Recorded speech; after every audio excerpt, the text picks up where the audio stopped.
दंडवत प्रणाम रिद्धपूर चरित्र लीळा क्रमांक 162 तथा कापडिया यात्रेकरू एक नाही म्हणणे आकोसासह सर्वजण रिद्धपूरवरून रामटेकच्या रामयात्रेसाठी निघाले. 161 आको दत्त नारंगे आरोगण तथा पडवा स्वीकार.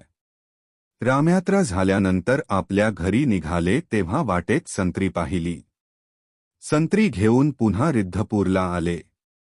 नगरामध्ये कोणा एकाच्या घरी राहण्याची सोय केली. तिथे महादेवबांच्या पत्नीला सामानाचे राखण करायला बसवले आणि सर्वजण राजमठात रावळांच्या दर्शनासाठी आले. राजमठाच्या अंगणात रावळांची भेट झाली. सर्वांनी रावळांना दंडवत घातले, श्रीचरणा लागले.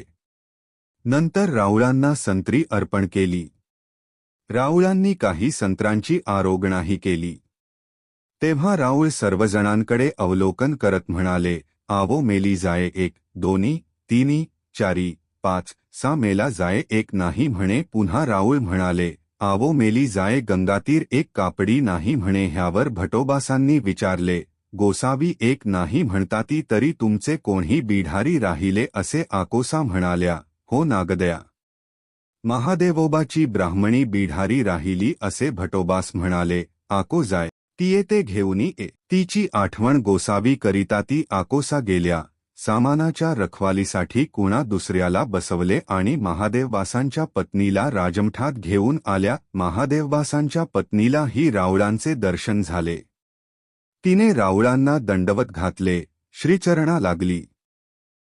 पुन्हा एकदा राऊळ सगळ्यांकडे अवलोकन करत म्हणाले, मेली जाये एक, दोनी, तिनी, चारी, पाच, सा, सात. नंतर आकोसाकडे अवलोकन करत राऊळ म्हणाले, आवो मेली जाये आता होय म्हणे. महादेवबासांच्या पत्नीला राऊळ प्रसन्नतेने म्हणाले, आवो मेली जाये तू आलीसी जी जी, आलिये जी असे म्हणत महादेवबासांच्या पत्नीने पुन्हा राऊळांना दंडवत घातले. भटोबास आकोसाला म्हणाले, तुम्हा बाहिरी बिढार कायसे. गोसावी ऐसी तुमची आठवण करिता ती. ज्या तुम्ही येथची बिढार घेऊन या, तुम्ही बाहेर का थांबलात. राऊळ तुमची आठवण करत असतात. ज्या सामान इथेच घेऊन या. महादेवबा गेले आणि सर्व सामान घेऊन आले. उंचमठात सर्वजण राहिले. आकोसाने राऊळांसाठी उत्तम उपहार तयार केला. नंतर काही दिवस सर्वजण राऊळांच्या सन्निधानात राहिले. ह्या लिखाणात काही चुका असतील तर क्षमस्व.